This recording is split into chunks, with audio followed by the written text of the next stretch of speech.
최순실 게이트가 미친 파장입니다. 김연아는 문체부에 찍혔어. 박태환조차 예외는 없다.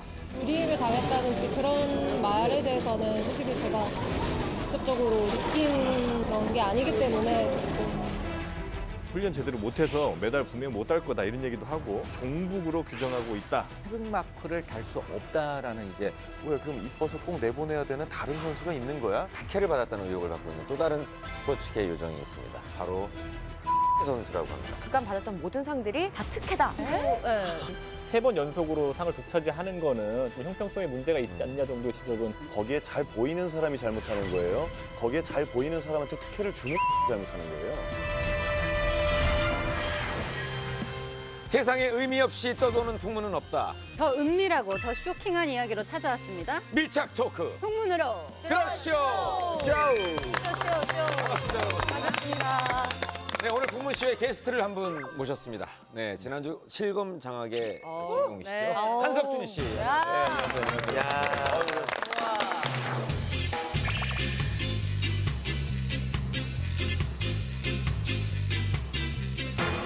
이 세트 정말 이렇게 생겼군요. 네.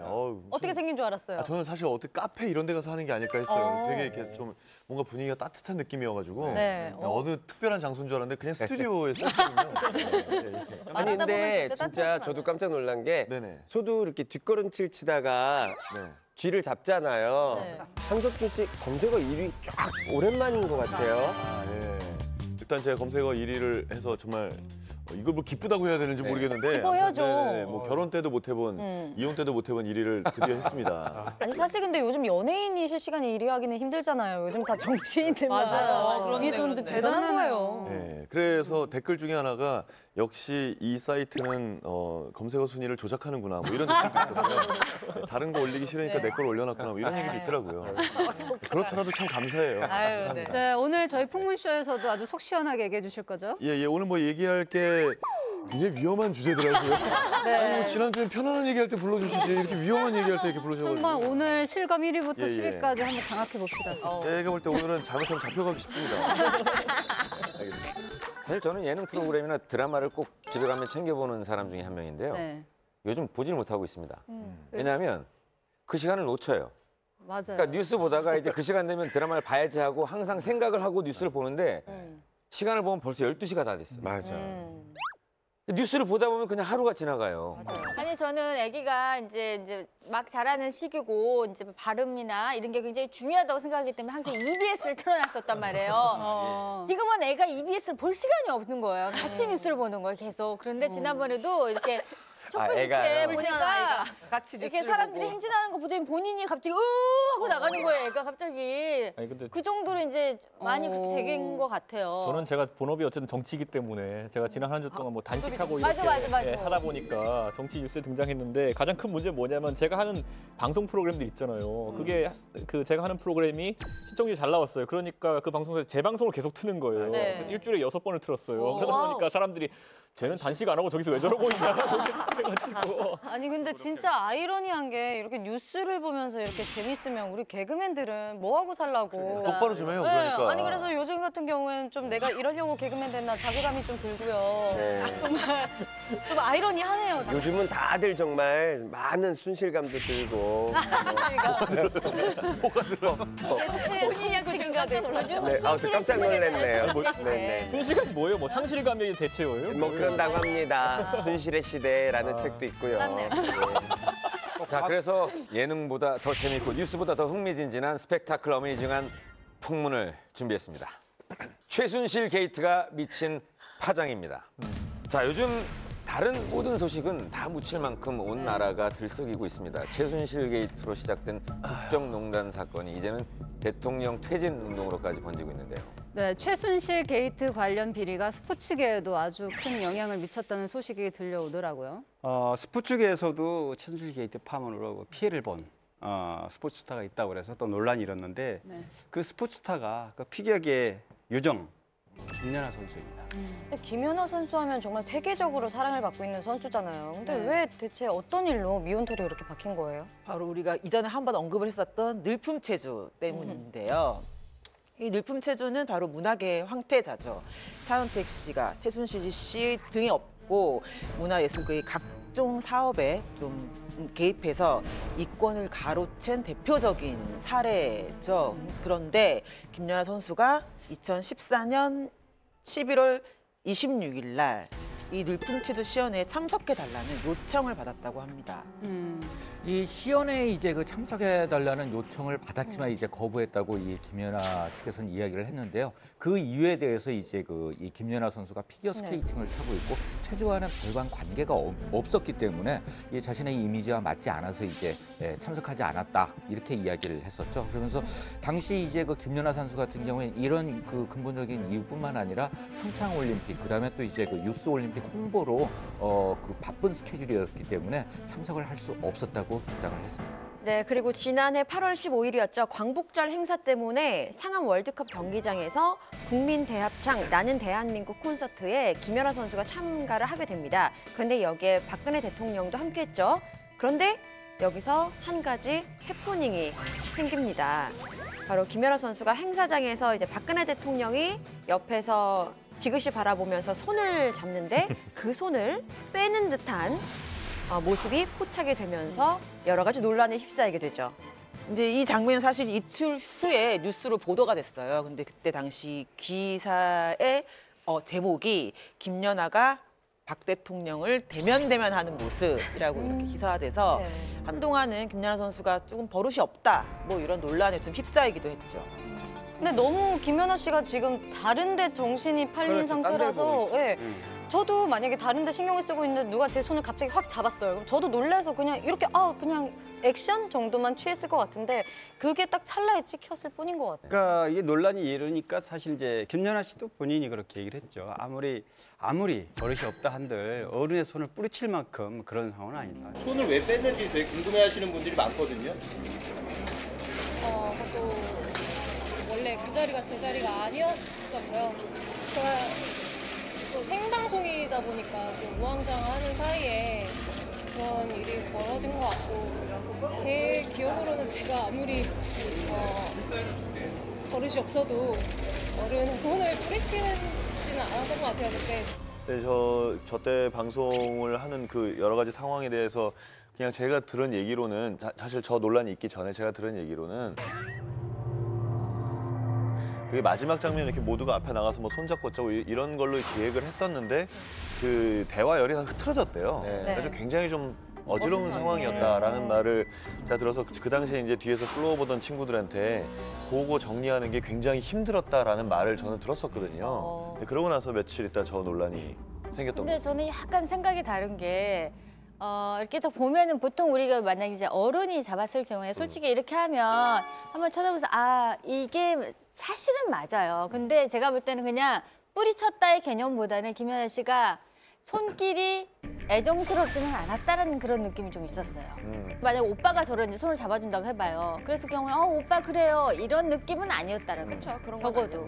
제 생각에는 친근한 거부는 아니었다. 네. 그렇죠. 저도 그게 공감하는 게 의도적으로 피했다기보다는 그런데 이제 분명한 거는 김연아 씨가 그 박근혜 대통령 손 잡는 그 바로 옆이잖아요. 근데 편해 보이진 않았다 보는 사람이. 그 선 불편해 이상 보인 거는 있었어요 느낌이. 그런데 이게 조금 바꿔서 생각해 보면은 손을 누군가 내 손을 잡았는데 그 손을 좀 불편해서 이렇게 뺐어요. 이게 잘못된 건가요? 저 사실 그 지점이 되게 이상해요. 아니 그게 왜 그렇게 욕을 먹어야 되는지 잘 만약에 진짜로 불편해서 뺐어요. 대통령의 손이지만 불편해서 뺐어요. 그게 잘못된 건가요? 그러니까 제가 지금 말씀드리고 싶은 말이 그거였어요. 말을 하니까. 그 상황 자체는 제가 보기엔 별 문제될 일은 아니었는데 그 상황을 놓고 이야기를 하는 어떤 그 양측에 대한 어떤 그 상황이 부추긴 거죠 논란을. 맞아.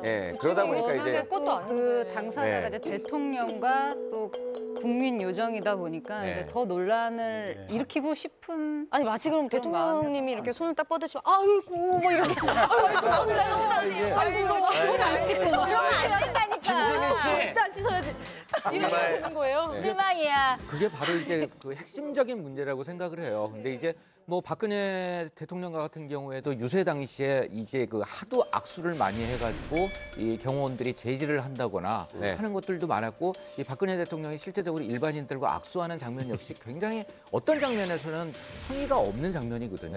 그런 장면도 있었지만 이 김연아 선수 같은 경우에도 유명한 사람이기 때문에 뭐 여기 연예인분들 계시지만 어떤 일반인들과 있을 때 악수를 해야 될 때 마음처럼 그렇게 손쉽게 나갈 수 없는. 아유, 제 손이 뭐라고요? 얼마든지 잡죠. 그럼 막 잡아요. 만약에 김연아 선수가 그 조금 혼란스러운 상황 속에서 김연아 선수가 박근혜 대통령의 손을 잡았고 그 반대되는 장면이 연출되어졌다고 하면 그거는 아마 어떻게 본다면 또 그냥 익스큐즈가 될 수도 있는 그런 면이 있지 않나. 그 논란이 이제 더 커진 게 보도 다음 날 이제 8월 18일이죠. 공화당의 신동욱 총재라고 있는데요. 이 신동욱 총재가 자신의 SNS에 사진과 글을 올립니다. 그러니까 광복절 행사장에서 그 옷에 노란 리본을 단 이 김연아 선수의 사진을 함께 놓으면서 거기 이제 글을 달기를, 공화당에서는 노란 리본을 종북으로 규정하고 있다면서 김연아 선수 노란 리본을 달고 다니면 오해를 받을 수가 있으니 청소년의 이념관에도 해를 끼칠 수 있다, 이렇게 이제 얘기를 했거든요.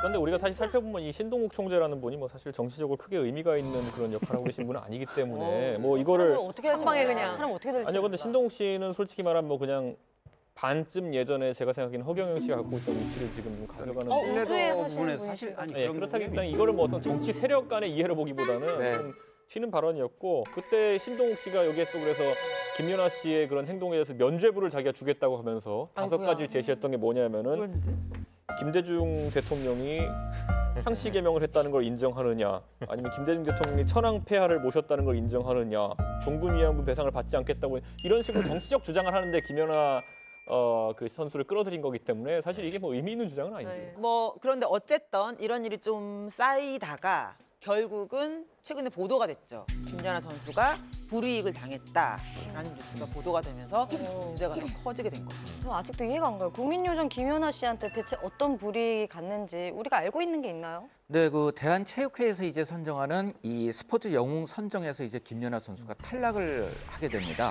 12명의 후보 중에 이 82.3%라는 압도적인 지지를 받아요. 이와 관련해서 이제 그 김연아 선수에게 투표를 아끼지 않았던 누리꾼들 같은 경우에는 굉장히 이 논란을 이야기를 할 수밖에 없었던 상황입니다. 아니 지지율이 82.3%인데 어떻게 그 탈락이 되죠? 말이 안 되지 않아요? 이거 누가 봐도 조작이에요. 아니 이거 진짜 이거 말이 안 되는 것 같아. 자, 대한체육회에서는 이렇게 이유를 댔습니다. 스포츠 영웅은 50세 이상이어야 된다라는 룰을 이제 이유로 들었는데요.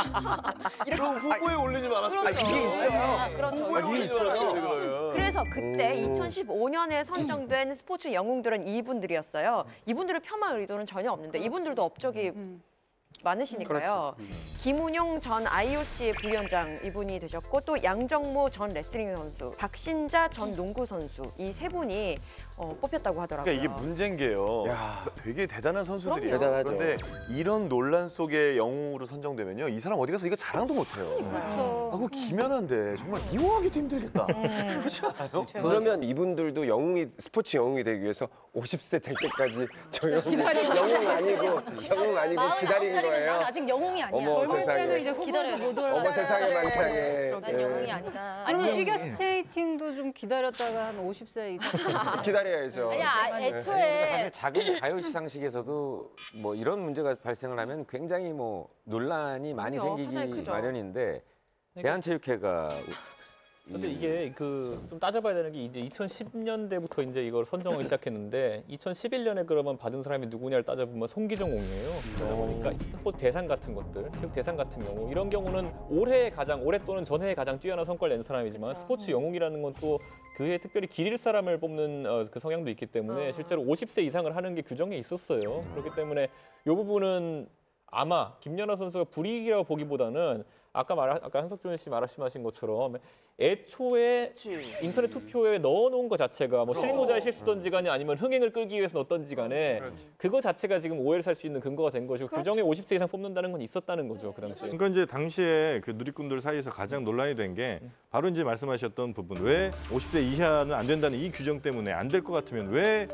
후보에 넣었느냐가 이제 가장 큰 논란이 됐던 거죠. 갑자기 든 생각인데 그러면 되게 대단한 업적을 세운 스포츠 스타인데 뭐 한 48살에 돌아가시면 스포츠 영웅 못 되는 거예요. 될 수 없죠. 그래서 아무래도 그래서 실제로 김연아 선수 때문에 2015년에 이게 좀 논란이 있은 다음에는 규정을 바꿔서 이제 2016년부터는 맞아요. 나이 제한이 없어져서 실제로 김연아 선수가 포함됐죠. 그래, 그래야겠다. 어쨌든 논란 후 1년 뒤죠. 이번엔 이제 김연아 선수의 스포츠 영웅 탈락이 불이익을 당한 것이다라는 보도가 나왔어요. 이 의혹을 보도한 매체는 장시호 씨의 측근의 인터뷰를 인용을 해서 이제 전했는데 이 측근은 늘품체조 시연회가 끝나고 난 2015년 초였다. 그때 장시호에게서 김연아는 문체부에 찍혔어 라는 이야기를 들었다고 전합니다. 네, 그러면서 이제 그 김종 전 문체부 차관의 이제 발언까지 폭로가 되어지면서 일파만파를 던졌죠. 근데 이제 김종 차관이 이 그 어떤 사람과의 이제 전화 통화를 하면서 조금 이제 충격적인 그 이야기를 합니다. 나는 참 김연아를 안 좋아해.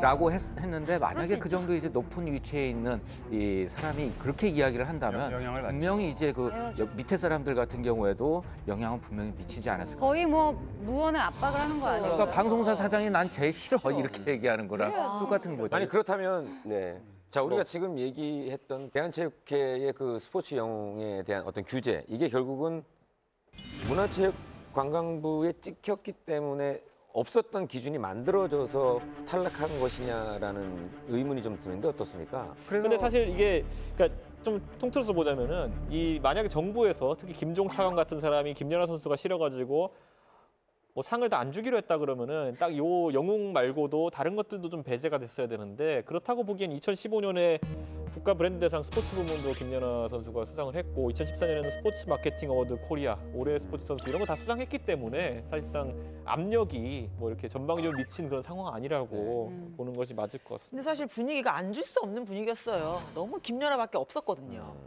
이게 문체부의 전 욕망이 좀 잘못 발현된 것 같아요. 그러니까 문체부에서 이런 걸 하잖아요. 이런 뭐 상을 만든다든지 혹은 뭐 어떤 행사를 할 때 대국민적인 관심을 얻고는 싶은 거예요. 당연히 이건 뭐 정부 행사니까 정부의 어떤 일을 할 때 많은 국민들이 좀 알아줬으면 좋겠고 그래서 이제 이런 투표 같은 걸 만들었는데 투표 반영 비율이 10%라는 거잖아요. 그럼 실질적으로 이 상을 받거나 못 받거나를 좌지우지할 만큼 영향을 끼치지 못한다는 거죠. 그러니까 한마디로 이 10%에 반영하는 투표는 국민들한테 그냥 이런 거 있으니까 좀 알아달라는 의미 정도였던 것 같은데 이게 결국은 이제 이 문체부의 좀 발목을 잡는 일이 돼버렸다 이렇게 좀 볼 수 있겠죠. 그러니까 사실 대한체육회에서는 그러니까 이사회가 나중에 승인해줄 줄 알고 후보자 나이 관계없이 우선 12명의 후보군을 만든 건데 그런데 이게 사실 보면은 아까 우리가 언급했던 분들 실제 수상하신 분들을 보면은 나이가 이미 뭐 양정모 씨 같은 경우 74 이 정도 됐거든요. 그리고 김은용 회장 같은 경우 84 이 정도 됐기 때문에 사실 이분들 같은 분들을 위해서 만든 어떤 상이고 실제로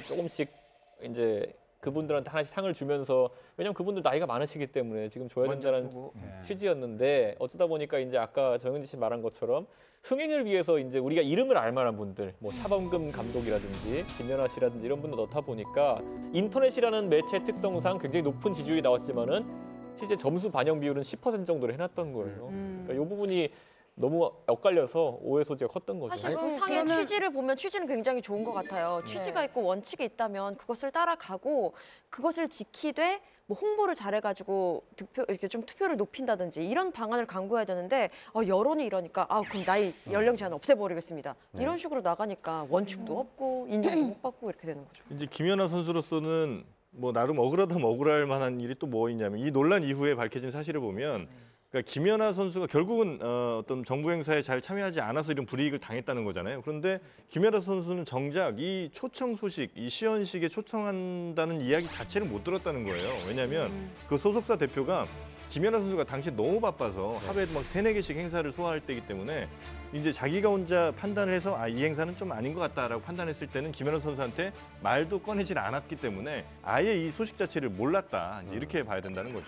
네, 정말 실력 있는 선수가 이런 정치적인 이유 때문에 불이익을 당하면 정말 안 되겠죠. 김연아 선수가 스포츠 영웅상을 타게 됐다니까 또 한편으로 마음이 놓이고 다행이네요. 네, 그런데 김연아 선수 대신 이번엔 반대로 문체부에서 특혜를 받았다는 의혹을 받고 있는 또 다른 스포츠계 요정이 있습니다. 바로 손현재 선수라고 합니다. 네, 여기서 다시 한번 신동국 총재가 또 나오는데요. 네, 혹시 주요 취재원이 그쪽이세요? 홍보대사예요, 공화당? 죄송한데 다음 주에 그 자리 바꾸면 안 될까요? 신동국 총재. 총재로? 아니 얼마 전에 저는 신총재님 뵀어요. 근데 풍문 너무 팬이고 많이 나 좀 나가면 안 돼?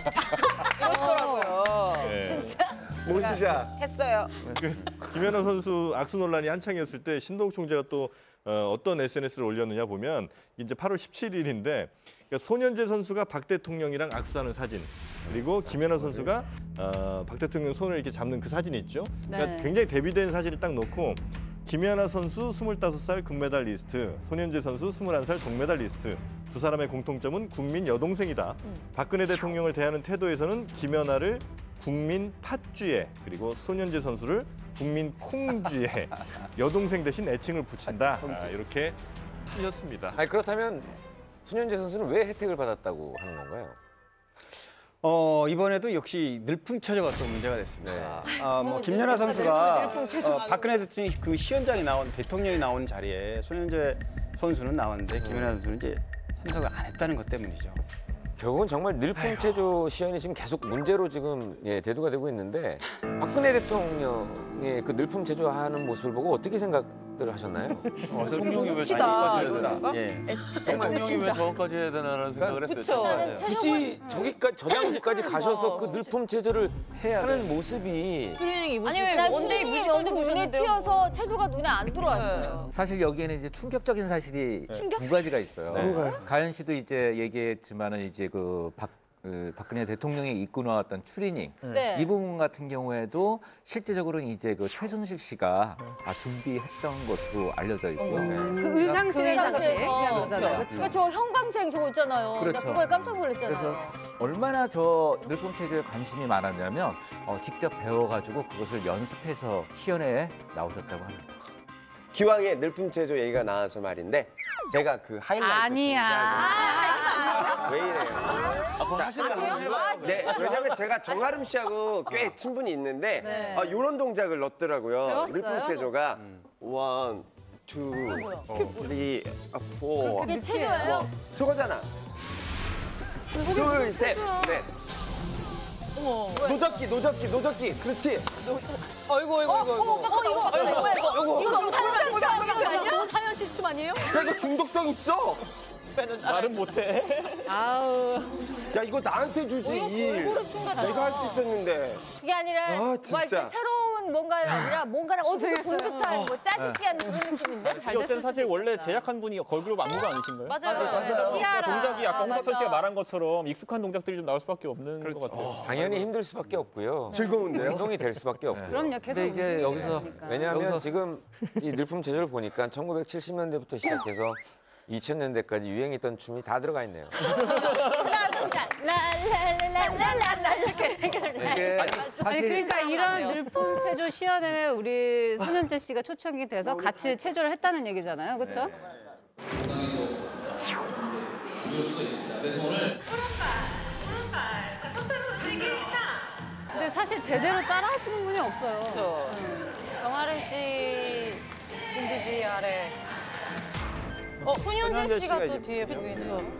맞아요. 그때 시연회에 참석한 손현재 선수인데요.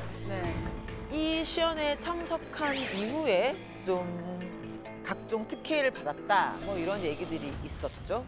근데 제가 봤을 때 영상으로 봤을 때만 보면 어지간히 하기 싫었나 봐요. 아니 표정이나 이게 보통 체조 선수들이 딱 보면 알거든요. 저 지금 딱 보자마자 알았잖아요. 한번 보면 아는 동작이야. 근데 그 안 맞다는 건 내키진 않은 거 내키지 않은 거죠. 아니, 보통 한다 그러면 미리 아마 받아서 한 번쯤은 연습을 해야 해봤으면 되는데 되는데 제가 전혀 오늘 몰라. 방금 화면을 이쪽에서 잡았을 때는 뒤에 손현재 선수가 보였고 이쪽에서 잡았을 때는 양학선 선수가 있었던 것 같아요. 네. 그렇지 않나요? 그 도마 하시는 네네. 있었던 것 같더라고요. 그러네요. 이 근데 늘품 그분도 역시 그렇게 잘하지 않네요. 그리고 제 제가 생각에 예상하기로는 저런 시연회 자체가 좀 급조된 느낌이 있고 그래서 이제 모든 세팅이 제대로 돼 있지 않으니까 거기서 할 수는 있어도 굳이 그렇게 할 분위기가. 마음도 안 생기고 저 영상에 보면은 늘품 체조라는 게 만약에 진짜 국민 체조처럼 완전 체조 대체할 개념을 만들었으면은 사실 국민들이 봤을 때 관심 가지도록 손현재 선수가 오히려 하는 걸 단독으로 내보내는 게 나았을지도 몰라요. 근데 저 영상의 중심을 보면 항상 박근혜 대통령이 가운데 있다는 거는 애초에 그런 목적은 아니었다는 거죠. 이게. 이 늘품 체조 이후에 손현재 씨에게 각종 특혜가 돌아갔다라고 논란이 있었는데 그 논란은 바로 이것에서부터 시작이 됩니다. 손현재 선수가 올해 초에 대한체육회 대상을 받으면서인데요. 손현재 선수가 이미 그 전에 2년 연속으로 대한체육회 최우수상을 받았어요. 때문에 이 모든 상들, 그간 받았던 모든 상들이 다 특혜다라는 의혹이 제기된 거죠.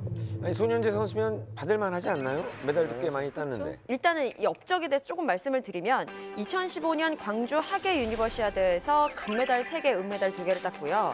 제7회 아시아 선수권 대회에서는 금메달 3개를 땄고 그런데 손현재 선수는 올림픽에서는 금메달을 따지 못했었죠. 이 올림픽에서 메달을 받지 못한 손현재 선수가 대상을 탄 것은 굉장히 이례적인 일이라고 해요. 그래서 의혹이 불거졌습니다. 맞아요. 왜냐하면 그 당시에 이 대한체육회 대상이 지난 10년 동안 봤을 때 모두 다 금메달리스트에게 수여된 상이었거든요. 네. 그런데 아무래도 좀 사실관계를 짚어보면요, 이게 그 예전에 사격에서 이 대상 받았던 사격을 해가지고 체육회 대상 받았던 이대명 선수 같은 경우에는 아시안 게임에서는 금메달 4번 땄지만은 이 선수도 올림픽 메달과는 인연이 없었고요. 예전 2006년도에 복싱으로 또 대상 탄 이옥선 선수 같은 경우에는 세계 선수권에서는 이제 1위를 하고 금메달 딴 적이 있지만은 이 선수도 올림픽 메달과는 좀 인연이 없었던 그런 상황이었기 때문에 꼭 올림픽 금메달을 따야지만 수상한다라고 할 수 있는 건 아니고 손현재 선수도 업적면은 충분하다고 보는데 다만 아까 말했던 것처럼 이게 14년, 15년에 최우수상 타고 16년에 대상 받을 만큼 3번 연속으로 상을 독차지하는 거는 좀 형평성에 문제가 있지 않냐 정도의 지적은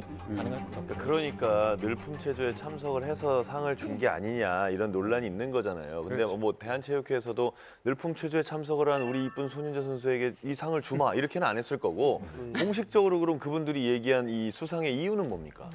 있습니다. 이런 논란이 불거지자 입장을 밝혔는데요. 이제 그분 당시에는 뭐 똑같은 기준으로 심사를 했다.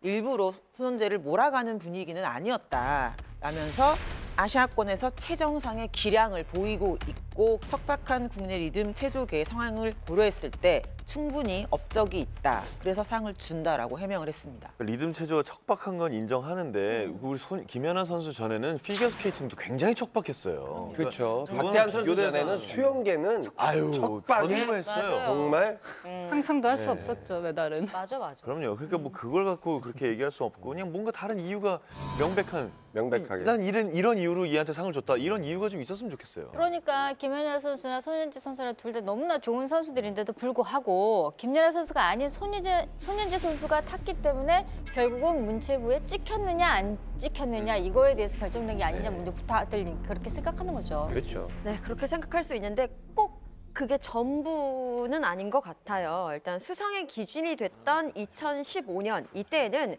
국제 종합대회가 거의 없는 해였다고 합니다. 그런데 손현재 선수는 2014년에 인천 아시아게임 그 리듬 체조에서 개인 종합 금메달을 땄고 단체전에서 은메달을 딴 바 있어요. 또 리우 올림픽에서는 메달은 따지 못했지만 종합 4위를 차지해서 굉장히 좋은 기록을 남겼죠. 그렇죠. 그러니까 뭐 손현재 선수가 실력도 없는데 이런 상을 받았다라고 폄하할 수는 없는 일이다라고 보시면 되겠다. 그런데 이 손현재 선수에 대한 또 특혜 의혹이 또 있다고 합니다. 그 박 대통령이 그 가명을 쓰면서 굳이 다녔다는 그 차움 의원의 손 선수도 다녔다, 모습을 봤다, 뭐 이런 얘기들이 있었죠. 이 차움 의원은 VIP 회원권만 약 1억 5천만 원에 달하는 곳이라고 합니다. 굉장히 고급스러운 곳인데 이곳에 최순실 모녀가 다녔던 걸로 알려졌고 박근혜 대통령 역시 이곳을 들른 것으로 확인이 됐죠. 그런데 바로 이곳에 손현재 선수 역시 다닌 것으로 알려져서 혹시 최순실과의 인연으로 좀 특혜를 받은 것 아니냐라는 의혹이 불거지고 있습니다. 저도 차움 의원에 가가지고 이제 그런 VIP 제도가 있다고 오퍼를 받았어요. 그래서 회원권에 대해서 물어봤더니 굉장히 비쌌던 것 같아요. 초반 비용이 네. 거의 한 10억? 네. 기억이 가물가물하지만 게다가 이제 손현재 선수가 또 거론이 되는 이유가 뭐냐면 손현재 선수가 이 차움 의원에 떡을 돌렸다는 사실이 알려진 거죠. 그래서 떡을 왜 돌렸을까? 거기에 대해서 굉장히 좀 궁금했고 어쩌면 어떤 특혜에 대한 그 떡을 답례를 한 게 아니냐 이런 의혹이 불거진 거죠. 혹시 팬클럽이 떡을 돌려준 거 아닐까요? 팬클럽 병원을 어떻게 알아요? 스포츠 스타들하고 되게 친하니까 그 선수들이 다니는 병원들이 다 있습니다. 뭐 그쵸. 예를 들면 뭐 저 누구죠? 김연아 선수. 김연아 선수는 저쪽에 자생 뭐 이런데 다른 병원을 다닌 걸로 알고 있고 뭐 거기에 최경주 선수도 거기를 다닌 걸로 알고 있고 스포츠 선수들이 어떤 병원이나 이런 곳에서 단골로 치료를 받는 동안에 뭐 어디 큰 대회에서 좋은 성적을 거뒀거나 뭐 큰 상금을 받았거나 하면 떡 돌릴 수 있죠. 저는 뭐 감사의 그거에 인사로. 대해서는 별로 이상하지 않은데. 어쨌든 의혹이 계속 불거지니까 뭐 소속사인 갤럭시와 SM 측이 이제 입장을 밝혔는데 손현재 씨가 아시아 선수권 3연패를 이제 내리 달성을 한 이후에 여러 곳에 이제 뭐 자신에게 호의적으로 돌봐줬던 예를 들면 대한체육회라든가 뭐 지금 뭐 차움 의원이라든가 아니면 뭐 지인들 그러니까 이사 오면 떡 돌리듯이 그런 차원에서 돌렸다 이렇게 얘기를 하고 있습니다. 네. 그런데 손현재 선수와 관련된 특혜 의혹이 여기서 끝이 아니라고 하던데. 네, 그러니까 손현재 선수 관련된 의혹 중에 지금 가장 이제 핫한 것 중에 하나가 손현재 선수의 어머니가 올림픽 기간에 AD 카드, 그러니까 이게 상시 출입 허가증 정도 이렇게 이제 생각하면 될 텐데 이 AD 카드를 발급받고 다녔다는 거예요. 그래서 선수의 어머니가 올림픽 기간 내내 그렇게 AD 카드를 굉장히 받기가 쉽지 않은 카드인데 이걸 받고 다녔다는 것도 이거 특혜 아니냐 이제 이런 얘기도 나오고 있는 거죠. 다른 종목하고는 좀 다르게 어머니들이 거의 코치 겸 매니저 겸 뭐 중간에 막 근육도 풀 겸 뭐 심리 상담 치료까지 거의 어머니들이 많이 하거든요. 코치라는 직함이 있다면 뭐 문제가 없을 것 같은데 그게 아니라 그냥 단지 어머니인데 AD 카드 발급을 받았다는 거고 그다음에 이제 이번에 더 논란이 된 건 AD 카드가 워낙 이번에 좀 조금 나왔다는 거예요. 귀한 상황에서 이 어머니가 받게 된 것 결국은 이러면서 이제 실무진들 정말 꼭 들어가야 될 사람들이 못 들어간 것 아니냐 이제 이런 의혹이 좀 일고 있는 거죠. 그 사실 AD 카드가 이번 리오 올림픽 같은 경우는 이게 수치가 항상 한정돼 있어요. 올림픽에는 이번 경우에는 전 세계적으로 5,800개 정도였다 그러는데 한국에는 330개 정도였고. 근데 뭐 한 예로 어떤 그 언론사 국내 언론사는 이제 그 AD 카드가 부족해서 이거를 돌려쓰기 하다가 또 국제적인 망신도 당하고 그랬다 그러는데 아무튼 취재진도 부족한 상황에서 어쨌든 손현재 선수 하나를 두고 저 엄마, 뭐 코치 여러 명이서 같이 했다는 거는 그런 부분에서 혹시 특혜가 아니냐 이런 의혹을 받았다는 얘기죠. AD 카드에 대해서 이거 사실 바로잡는 기사도 되게 많이 나왔는데 맞아요. 사람들이 모르고 있는 게 되게 많은 것 같아요. 방송사나 그 언론사들은 이 올림픽을 하고 있다 뭐 IOC 입장에서 봤을 땐 고객이에요. 방송사나 IOC에 거액의 돈을 내고 그 취재를 갑니다. 네. 그렇기 때문에 방송사가 가면서는 우리는 이 정도의 AD 카드가 필요하다고 아예 신청을 해요. 그러면 그건 무조건 다 나와요. 그래서 저도 그렇게 받았었고 2010년에 광저우 아시안 게임 갈 때는 제가 원래 조우종 아나운서가 가기로 돼 있었다가 제가 마지막에 대타로 바뀌었는데 그때는 시간이 짧아서 정식 AD 카드가 안 나오고 급하게 나올 때 쓰는 임시 카드 같은 게 나왔어요. 근데 정식 카드 같은 경우에는 아예 그 나라의 입국 비자까지도 거기 붙어서 나옵니다. 근데 제 거 같은 경우에 그게 따로 돼 있던 걸로 기억이 나요. 그런데 선수단 거는요. 대한체육회에서 일괄 신청을 합니다. 선수단은 IOC 입장에서 볼 때는 고객이 아니라 자기들과 잔치를 함께 해야 되는 주인공들 중에 하나잖아요. 그렇죠. 이거는 각 나라의 대한체육회에서 신청하는 만큼 무조건 나오고요. 이 손현재 어머니가 어디서 받았는지 제가 정확히 모르겠지만 누군가 대한체육회 걸 받았다 해도 이 종목 거를 받았다고 해서 저 종목에서 땡겨 쓰는 그런 개념이 아니에요. 아니죠. 대신 못 들어오고 이런 건 없구나. 네, 제일 많이 나오는 얘기가 배구는 통역도 없었다는데 뭐 이런 얘기 나오잖아요. 그거는 배구협회에서 정당한 숫자를 잘못 신청했다라고 저는 느껴지고요. 전혀 달라요, 그게. 예. 한때 리듬 체조 요정으로 국민들에게 많은 사랑을 받았던 손현재 선수인데 이렇게도 논란이 계속되는 이유가 뭔가요? 정말 늘품 체조로 이렇게 특혜를 받은 걸까요? 그러니까 이제 손현재 선수가 정말 특혜를 받았는지에 대해서 좀 더 뭐 밝혀져야 될 부분이 있는 것 같은데 연결고리가 좀 많다라고는 분명히 좀 볼 부분들이 맞는 것 같아요. 특히 이제 이 손현재 선수가 박근혜 대통령이 대선 후보 시절에 그때 2012년에도 새누리당 행사에 뭐 참석한 적이 있다고 하고요. 또 지난해 10월에는 정부에서 청년 희망 펀드를 내놨는데 이게 이제 박근혜 대통령이 만들고 손현재 선수가 1호 기부자로 참여를 했다는 거거든요. 또 이 펀드가 청년희망재단하고 연관이 또 있는데 이 재단의 시범 사업이 차은택 씨랑 연루가 돼 있다 보니까 박근혜 대통령 그리고 차은택, 손현재 너무 이 좀 복잡한 연결고리가 있는 것 아니냐 이런 의혹은 좀 있을 수 있는 거죠. 근데 방금 전에 이제 정영진 씨가 이제 2012년에 새누리당 행사라고 표현했던 부분이 사실은 그 원래 체육인 출신이죠. 이혜리사 의원이 주최한 토론회거든요. 그 당시에 체육인 복지법 제정을 위한 토론회에 이 손현재 선수가 초청받아서 뭐 사실 체육 현실에 대해서 이야기하기 위해 초청받았던 것이고요. 그 당시에 손현재 선수 외에도 양학선 선수, 뭐 장미란 선수, 그리고 우리 펜싱의 신아람 선수, 그리고 진선유 선수, 그 스케이트 타는, 그리고 장재근, 정성숙 이런 분들까지 참석했던 체육인들이 상당히 많이 참석했던 행사였기 때문에 뭐 손현재 선수를 콕 집어가지고 그 당시 뭐 부른 것은 아니었다고 볼 수 있어요. 근데 이제 예를 들면 그 행사에 또 김연아 선수가 있었다거나 박대환 선수가 있었는데 이번 이런 논란이 있었다면 이런 이제 반박이 좀 될 수도 있는데 양학선 선수랑 손현재 선수가 또 그 행사에 있었단 말이죠. 그리고 또 늘품체조에도 함께 갔단 말이죠. 그러니까 이런 것들이 네티즌들이 볼 때는 이거 뭔가 좀 있는 것 아니냐 이런 얘기 할 수 있는 거죠. 왠지 좀 의혹이 있다 그런 차원에서. 저는 약간 이런 느낌이에요. 누군가에게 보란 듯이 A에게 보란 듯이 B를 좀 더 예뻐하는 거야. B한테 뭘 주고 내 말을 잘 듣면 과자도 주고 사탕도 주고 뭐도 주고 막 이런 느낌을 하기 위해서 어떻게 보면 손현재 선수가 조금 뭔가 이용당하지 않았을까. 본인은 그 스포츠를 사랑하고 체조를 사랑하는 그냥 소녀인데 그걸 이용하려는 어른들 때문에 상처받지 않는가 하는 그런 생각이 드네요. 맞아요. 그거는 뭐 그럴듯하네요. 손현재 이게 정말 다 사실이라면 손현재 선수는 그 어린 나이에 솔직히 정치를 잘 아는 것도 아니고 아 내가 이렇게 가면 나한테 앞으로 특혜가 엄청 주어지겠지? 누가 정말 나혜리처럼 누가 이런 생각을 해요. 연기 너무 잘한다. 아니 너 특혜가 누가 이런 생각을 해요. 저는 그 생각은 좀 반대하는데 뭐냐면 연예인분들이나 스포츠 스타나 가장 큰 걱정이 이 활동이 언제 끝날지 모른다는 걱정 그리고 이제 그 이후에 내가 뭘 할 수 있을까 하는 걱정 굉장히 많이 한단 말이에요. 스포츠 스타들도 20대 뭐 한 초중반 혹은 뭐 잘해야 한 30대 정도까지 하면 거의 현역에서 물러난 경우가 많은데 그럼 그 이후에 제일 좋은 길이라고 한다면 어떤 뭐 클럽의 뭐 지도자가 된다든지 아니면 교수가 된다든지 두 개 중에 하나거든요. 이게 제일 잘 되는 케이스예요. 근데 이 두 개를 하려면 정부 행사에 잘 참여했을 때 그런 좋았던 케이스들을 많이 봤단 말이에요. 그러면 선수 입장에서도 아 이런 거 내가 조금 더 지금 시간 내서 많이 좀 참석을 적극적으로 하면 나중에 좀 잘 되지 않을까 이런 기대를 저는 할 수 있어요. 만약에 그게 그렇게 생각하면 그렇게 생각하면 김연아 선수는 은퇴를 했잖아요. 은퇴를 하고 그러면 그 다음에 목표가 무슨 뭐 IOC 뭐 선수위원이 됐든 뭐가 됐든 하려면 정부 행사에 더 적극적으로 가야 되는 상황인 거죠, 사실은. 그러니까 유재석 씨 정도 되면 이후를 걱정하지 않아도 돼요.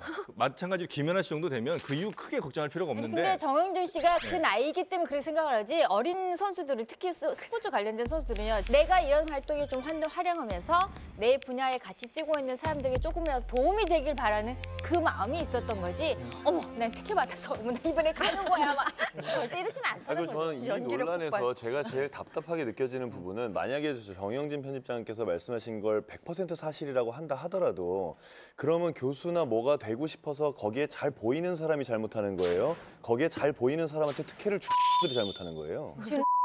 보내야 되는 화살이 방향이 잘못된 거 아니에요 지금? 우린 잘 보이고 싶은 마음은 다 똑같네. 네, 우리가 손현재 씨의 눈높이에서 생각해야 될 것 같아요. 손현재 씨가 과연 이 늘품체조 행사를 가기 전에 거기 오늘 누구 나오십니까?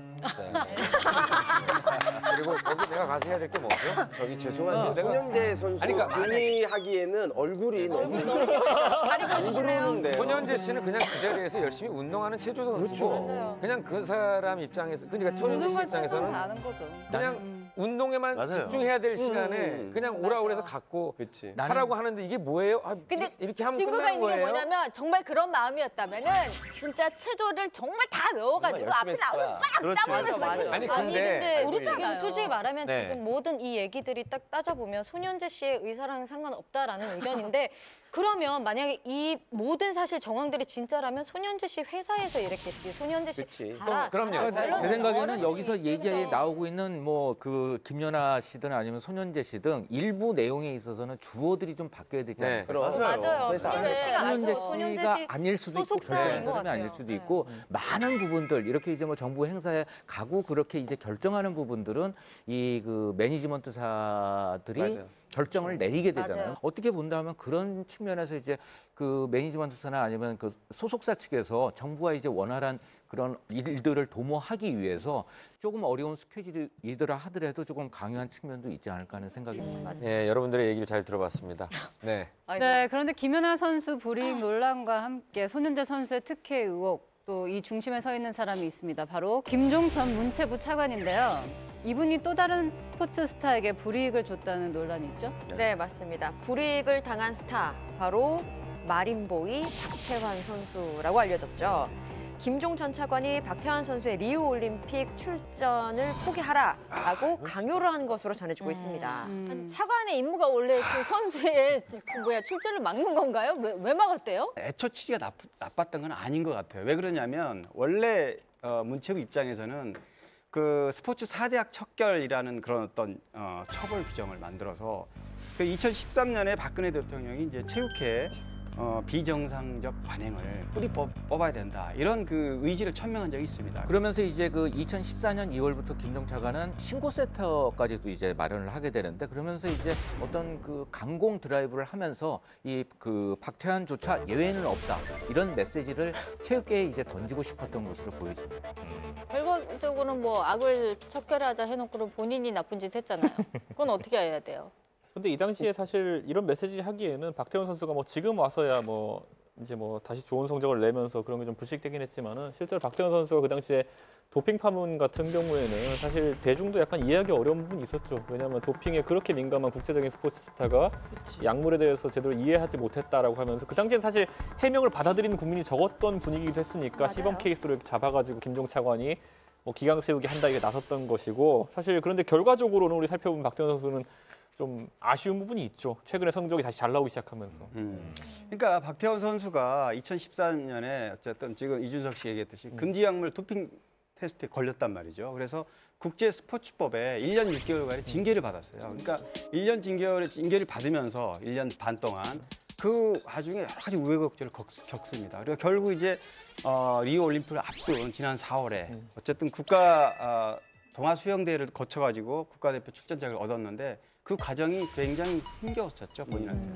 그런데 이제 그 당시 그 대한체육회는 약물 복용이 검출된 선수는 징계 후 3년 동안 퇴직마크를 달 수 없다라는 이제 규정을 적용을 했는데요. 그러면서 이제 박태환 선수의 올림픽 출전이 좌절되는 것은 아니냐, 그런 논란이 이제 시작됐습니다. 심지어 이제 김종 차관이 박태환 측 관계자 만난 자리에서 올림픽 출전을 포기하라 이렇게 이제 말을 하면서 대신 출전을 안 하면 올림픽 이후는 내가 보장해주겠다 이렇게 협박과 회유를 좀 반복을 했던 그럼에도 불구하고 박태환 선수가 이제 올림픽 출전에 대한 의지가 워낙 좀 강하니까 리우에 가더라도 훈련 제대로 못해서 메달 분명히 못 달 거다 이런 얘기도 하고 올림픽 가더라도 선수가 아닌 뭐 멘토 정도로 가라 이렇게 좀 그러니까 협박 회유를 굉장히 온탕냉탕을 좀 반복했던 이런 모습들을 좀 볼 수가 있었습니다. 아니 근데 박태환 선수가 약물 복용을 하는 사실은 물론 잘못된 일이지만 뭐 누구나 다 인정할 만큼 정말 실력이 출중한 우리나라 뭐 우승감이었잖아요. 그렇죠. 근데 그런 선수를 굳이 출전을 못하게 막은 것도 좀 이상하고. 이제 그거는 논란이 있긴 해요. 왜냐하면 그 약물이 그 예전에 약물을 이렇게 정말 나쁜 얘기까지 다 하자면 그 운동 선수들이 약물을 먹는 그 약물을 제조하는 사람을 디자이너라고 합니다. 네. 그 사람들이 디자인을 할 때 어느 정도 시간이 지나서 피를 뽑아서 이 검사를 하면 안 걸리게끔 그렇게 디자인을 해요. 그런데 그럼에도 불구하고 혈액 속에 분명히 성분이 남아있고 다만 현대 기술로 검출이 안 될 뿐이고요. 그래서 요새 국제 스포츠에서는 어떻게 하냐면 그 선수의 혈액을 당연히 검사를 하지만 검사한 이후에도 혈액 샘플을 보관해 놓습니다.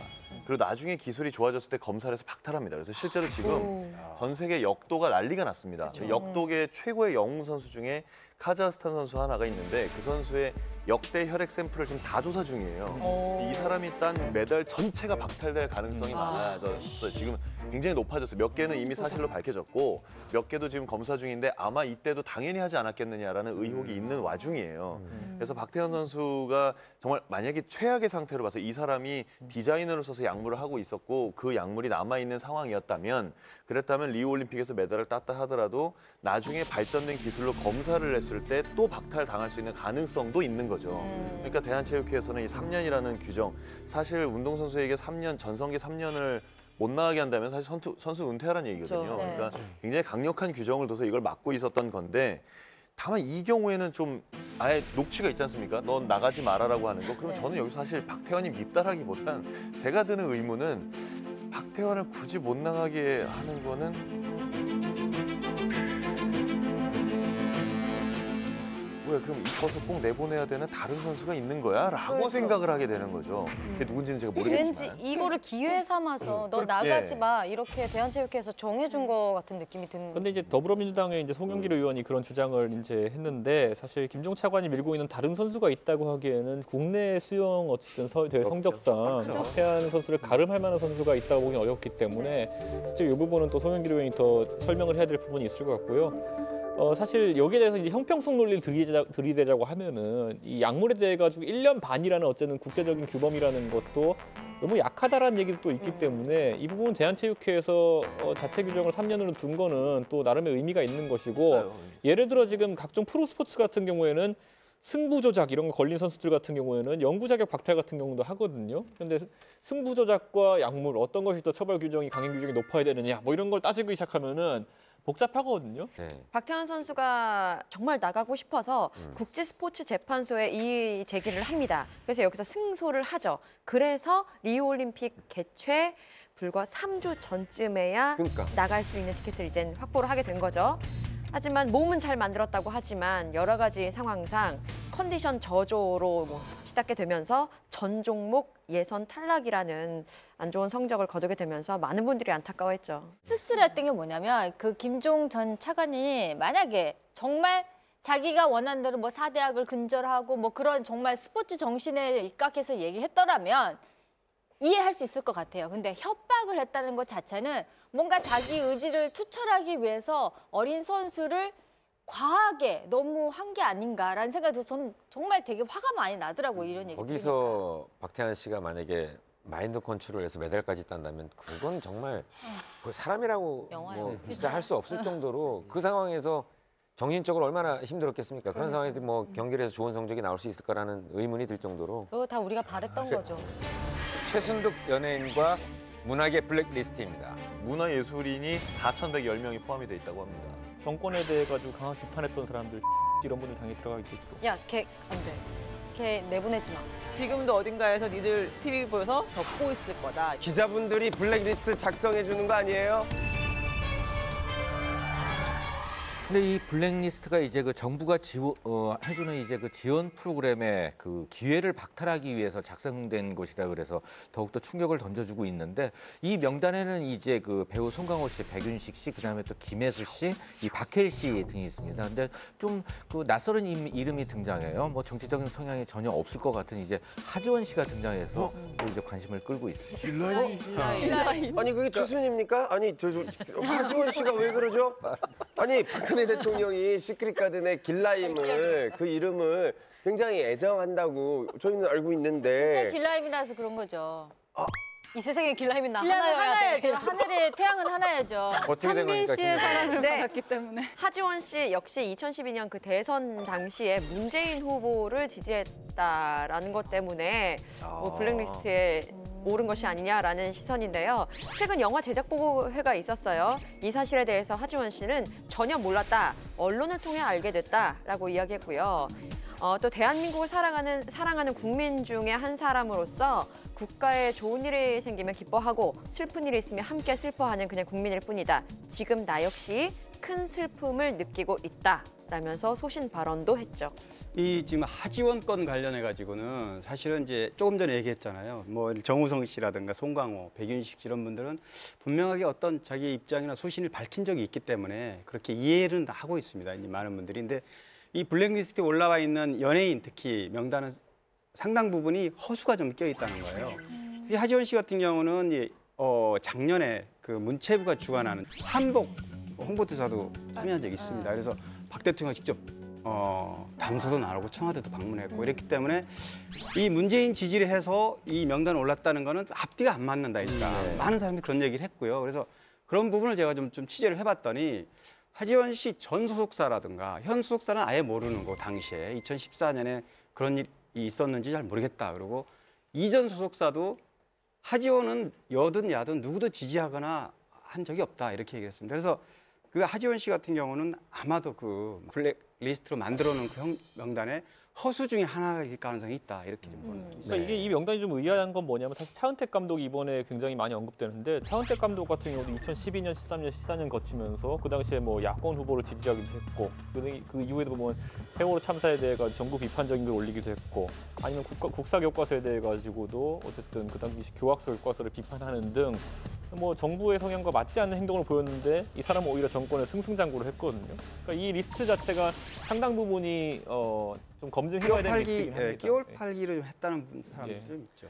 정우성 씨 역시 이 블랙리스트에서 언급을 했어요. 이제 그 언급한 멘트를 보면은 하고 싶은 말 하면서 사는 게 제일 좋잖아요. 자유롭게 표현하면서 살아야 되는 거죠. 신경 쓰지 마세요. 그들이 지은 거지 우리는 그냥 우리가 하고 싶은 얘기를 하는 거니까. 그래야 된다고 생각합니다. 정우성 씨 경우에는 2012년 대선 때 역시 뭐 문재인 후보를 지지해서 문학의 블랙리스트에 오른 것이 아니냐라는 시선이 있었어요. 그리고 그 이후에도 배우로서 또 이 나라의 국민으로서 어떻게 보면 소신 행보가 계속된 것으로 보입니다. 일단 그 영화 변호인 이 시나리오를 읽어보고는 무척이나 마음에 들어서 여기에 출연을 하고 싶었대요. 그런데 이 정우성 씨와 좀 맞는 배역이 변호인에서는 좀 찾아보기 어렵던 것 같거든요. 네. 역시 제작사에서도 마찬가지였던 것 같아서 이 출연은 불발이 됐습니다. 그런데 그 대신에 정우성 씨는 영화를 제작하는 과정에서 소규모 투자를 한 것으로 전해져요. 2013년에 개봉한 변호인이라는 영화는 고 노무현 대통령을 떠올리게 하는 그런 영화였죠. 어쨌든 그 주연을 맡았던 송강호 씨는 변호인 이후에 차기작 섭외가 들어오지 않아서 뭔가 그 작품과 관련 연관돼 있는 불이익을 받지 않았느냐. 그래서 아까 얘기했던 블랙리스트와 연관성에 대해서 이제 유출을 하게 됐고요. 송강호 씨는 이제 한 매체하고 인터뷰를 통해서 이런 얘기를 했습니다. 보통 영화가 끝나면 두세 편씩 시나리오가 들어오고 그걸 검토해서 이렇게 일정이라든가 또 배역이라든가 여러 가지를 검토해서 이렇게 하게 돼 있는데 데뷔 후에 이렇게까지 아무런 제의가 들어오지 않는 건 처음이었다 이런 얘기를 했고 어쨌든 뭐 본인이 그렇게 말하기도 했지만 정부의 외압을 받은 것이 아니냐는 이런 의혹이 이제 제기가 됐고 또 주변에서 그렇게 얘기를 했기 때문에 블랙리스트와 어떤 연관성에 대해서는 많은 사람들이 송강호 씨와 좀 연결을 졌다 이렇게 보시면 될 것 같아요. 또 이제 송강호 씨는 2014년도 8월에 이 세월호 유가족 분들의 간절한 소망을 기원하고 응원합니다라는 사진을 이제 공개하게 되죠. 또 이때 이제 그 세월호 정부 시행령 폐지 촉구 선언에 참여했다는 이유로 이 정권에서는 그 편하지만 않은 이 배우가 됐습니다. 김혜수 씨도 본인의 SNS에 뭐 어떤 글이 적힌 팻말을 들고 이렇게 올린 적이 있어요. 그 글을 보면은 곁에서 함께하지 못해서 너무 미안합니다. 세월호 특별법 제정을 위해 마음을 보탭니다라는 글이 적혀 있었고요. 김혜수 씨는 앞전에도 그 2014년 추석 때 세월호 유가족들에게 떡 150인분을 보내서 화제가 됐었죠. 다들 각자 자신의 소신을 지킨 것이고요. 또 그냥 어려움에 처한 분들을 돕는 게 마땅히 해야 될 일이다. 라고 생각해서 했었을 건데 자신도 모르는 사이에 문학의 블랙리스트에 올랐다라는 걸 알았을 때는 참 황당했을 거예요. 아마 여기 있는 패널분들도 블랙리스트 소식에 화도 나고 걱정도 하실 것 같은데요. 혹시 이분도 문학의 블랙리스트에 들어가 있지 않을까라고 추측되는 분 혹시 있으실까요? 여러분들이 아는 분들 중에서? 뭐 언급되지 않은 사람들 예를 들어 정권에 대해 가지고 강하게 비판했던 사람들, 김재동 씨 이런 분들 당연히 들어가 있겠죠. 네. 제 생각에는 만약에 이렇게 존재한다면은 김우성 씨. 맨 위에 있을 것 같은데요. 네? 그렇죠. 그런데 뭐 사실 저는 그래서 이 부분에 대해 가지고 뭐 제 생각에 보고 문건 같은 걸 작성했다 그것이 유출돼서 블랙리스트로 이제 돌고 있는 것 같은데 예를 들어 이런 것에 이 연예인이 참석했다 정도 보고 문건인 것 같은데 사실 이것에 영향을 어느 정도 받았을까를 살펴보면은 받은 부분이 있을 거예요. 정부 행사나 이런 거 한 데 있어가지고 상당히 가이드라인으로 동작했을 가능성도 있겠지만은 또 그 스타는 스타대로 빛날 수가 있는 영역이 있기 때문에 저는 이 부분에 대해서는 우리가 팬들이 어떻게 반응하느냐 이런 거에 따라 가지고 리스트가 존재한다 해도 뭐 사실 영향이 별로 없을 수도 있는 것이고 이런 건 작성하면 안 되죠 그런데. 아니 저희가 이렇게 풍문에서도 이제 이런 사안에서 많은 얘기를 나누잖아요. 그래서 혹자는 그러더라고요. 새롭게 블랙리스트가 작성이 된다면은 니들 다 우리 다. 아니 안 그래서 저 그 걱정하는 게 지금도 어딘가에서 니들 TV 보여서 적고 있을 멘트하는 것 거 다 같아. 보고 적고 있을 거다 이런 얘기를 하더라고요. 근데 이제 이 블랙리스트가 굉장히 안 좋은 게 이게 실제적으로 존재하지 않는 그 가상의 이제 저는 그 블랙리스트라고 생각되고 그게 직접적으로 제재를 가하기 위한 형태는 아니라는 생각을 해요. 네. 하지만 이제 어차피 이제 뭐 정권이나 행정 조직에서 그 명단을 갖고 있고 이것이 유출된 상황에서는 이 그 사정 당국 그러니까 이제 뭐 경찰이든지 아니면 검찰이든지 이런 연예인에 관한 이제 사적인 정보를 수집해서 조금 내사를 좀 철저히 할 가능성이 충분히 있기 때문에 그런 것을 아예 만들지 말아야 되지 않나 하는 생각이 듭니다. 저는 솔직히 그걸 보고요. 때가 어느 때인데라는 생각을 먼저 했어요. 설령 그런 블랙리스트가 있다 하더라도 지금은 시기적으로 그럴 걸 행사할 만한 시기가 아니잖아요. 그래서 솔직히 저는 좀 많이 걱정은 안 했어요. 우리 연예인이든 뭐 언론인이든 자신의 소신을 가지고 행동하는 데 있어서 물론 뒤로 조금의 피해는 있을 수 있겠지만 지금은 그럴 만한 시기가 아니잖아요. 70, 80년대도 아니고. 최근에 그 제가 아까 사업을 한다고 말씀드렸는데 그 사업을 하는 그 회사에서 그 드라마 시그널의 대본집을 출판을 했어요. 그러면서 이제 그 대본집을 홍보를 하려고 거기 나오는 멋있는 대사를 찾다 보니 그 86년에 있는 이재한 형사가 20년이나 지났는데 거기 아직도 그래요라고 물어보는 말이 있더라고요. 근데 그 20년 후에 살고 있는 우리 아직도 무슨 말 하면 잡혀가나라는 거 걱정하고 살아라고 대답을 해줘야 되나. 내가 지금 21세기의 세계에서 10번째 안에 들어가는 정말 좋은 나라에 살고 있는데 내가 생각하고 있는 말을 말할 때마다 아 이렇게 말하면 나한테 불이익이 오나? 뭐 이따위 것들을 걱정하면서 살아야 되나 하는 그런 좀 그렇죠. 다시 얘기해줘야 되겠죠. 기대감에 빠집니다. 네. 사실 뭐 블랙리스트가 존재를 하든 안 하든 각자의 위치에서 소신 있게 자기 일만 잘하면 뭐 별 탈 없이 잘 될 것 같습니다. 사실상 최 씨 집안의 뭐 브레인이었다 뭐 이런 말도 있더라고요. 좀 유명한 사람들은 다 아는 사람. 중학교 때부터 문제아였다. 뭐 아들한테도 뭘 특혜를 주려고 했다는 그런 얘기가 있다면서요. 장시호 씨 아들이 참가한 스키 캠프에 1억 9천만 원. 약간 물 좀 먹고요. 네, 그래서 준비한 이번 풍문 주제는 스포츠계를 들썩이게 만든 장시호의 혐의입니다. 장시호 씨 결국 체포된 걸로 알고 있는데 현재 어디까지 수사가 진행되고 있나요? 네, 장시호 씨가 뭐 의혹의 한 줄기로 이렇게 등장하기 시작했는데 장시호 씨를 이제 지난 20일 날 일단 혐의가 인정이 돼서 긴급 체포를 했고 구속영장을 해서 구속이 됐습니다. 그래서 지금 뭐 한참 조사를 받고 있습니다. 그렇다면 장시호 씨는 어떤 혐의를 받고 있는 거죠? 장시호 씨에게 적용된 혐의는 크게 4가지로 압축이 되는데요. 일단 직권남용, 업무상 횡령, 그리고 보조금 관리에 관한 법률 위반, 사기 혐의 이 4가지입니다. 이 직권남용과 업무상 횡령 이 부분은 장시호 씨가 설립을 하고 사무총장직을 맡은 것으로 알려진 한국동계스포츠영재센터의 그 자금을 모으는 과정에서 직권을 남용했다라는 것이고요. 또 장시호 씨는 직권을 남용해서 삼성그룹을 압박해서 그 영재센터에 후원을 하도록 돈을 받아냈다라는 혐의를 받은 거죠. 그러면은 삼성그룹의 후원금은 도대체 얼마인가요? 지난해 9월부터 올 2월까지 빙상캠프 후원 등의 명목으로 5억 원 가량을 지원한 것으로 알려졌는데요. 하지만 실제로 드러난 액수는 이보다 훨씬 많습니다. 16억 원이라고 합니다. 와우. 그러면은 11억 원은 어디로 갔죠? 이제 검찰에 따르면은 장 씨가 이 후원금 가운데 10억 원 이상의 자금을 지원 명목과는 달리 횡령을 했다라고 보고 있고요. 그리고 검찰은 장 씨가 부정한 방법으로 보조금을 챙기려고 한 것으로 보아 보조금법 위반 혐의를 적용하고 있다고 합니다. 사실 장시호 씨에 대해서 의혹은 굉장히 많은데요. 장시호 씨가 삼성 외에도 문화체육관광부로부터 6억 7천만 원의 예산을 받은 것도 지금 밝혀지고 있습니다. 이거는 어떻게 보면 이제 큰 그림으로 보면 굉장히 좀 작은 부분일 수 있고요. 평창 동계올림픽에 한 13조 원 정도 돈 들어가거든요. 그러니까 이 부분의 상당 부분을 좀 노렸다 이렇게 좀 볼 수가 있는 것 같고, 그리고 각종 이 평창 올림픽 관련된 이권에 좀 개입한 혐의들도 속속 드러나고 있는 그런 상황이죠. 그래서 이권 개입의 행태에 따라서 죄명이 좀 달라질 수가 있기 때문에 일단 그 부분도 수사를 좀 해야 되는데, 결국은 어떤 평창 올림픽이라는 국민의 염원위에 이 빨대를 꽂은 것 아니냐, 이제 이런 얘기까지 나오고 있습니다. 전 정말 이해가 안 가는 게, 기업에서 돈을 이렇게 운영하거나 또 정부 자금이라는 거는 쉽게 아무나 이렇게 줄 수 있는 게 아니잖아요. 근데 어떻게 기업이든 또 정부 지원에서든 장시호라는 사람에게 막 수억씩 막 함부로 주죠?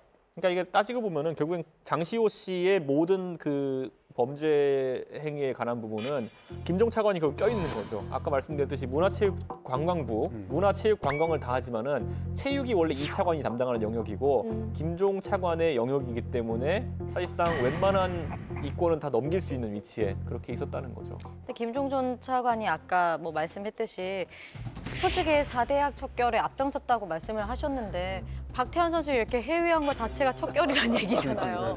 이것도 너무 웃기고 그 뒤로 계속 비리를 저질렀다는 얘기죠.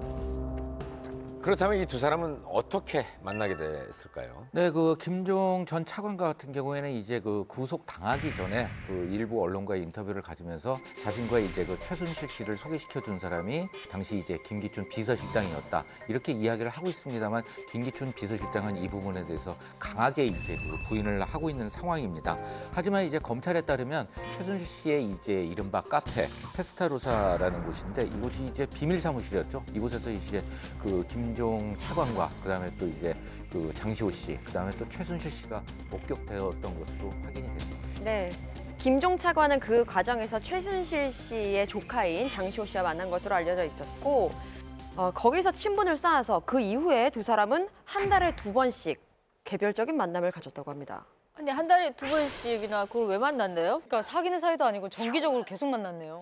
근데 이제 장시호 씨와 김종 차관이 결국에는 그 두 번 모여가지고 체육계에 관련된 각종 이권 사업, 특히 장시호 씨가 개입했다고 알려지는 한국 동계 스포츠 영재센터 설립 같은 것들에 대해서 논의했다라고 다들 이제 추측하는 거죠. 사실 뭐 장시호 씨는 주변 지인들에게 김종 전 차관과 굉장히 가깝다라는 그분을 부를 때 판다 아저씨라고 부른다. 판다요? 생긴 게 판다인가요? 약간 이렇게 다크서클이 좀 내려온 모습을 좀 많이 봤나 봐요. 그래서 눈빛까지 내려온 다크서클 때문에 저분을 판다 아저씨라고 부른다, 뭐 이러면서 친분 자랑을 좀 했다고 합니다.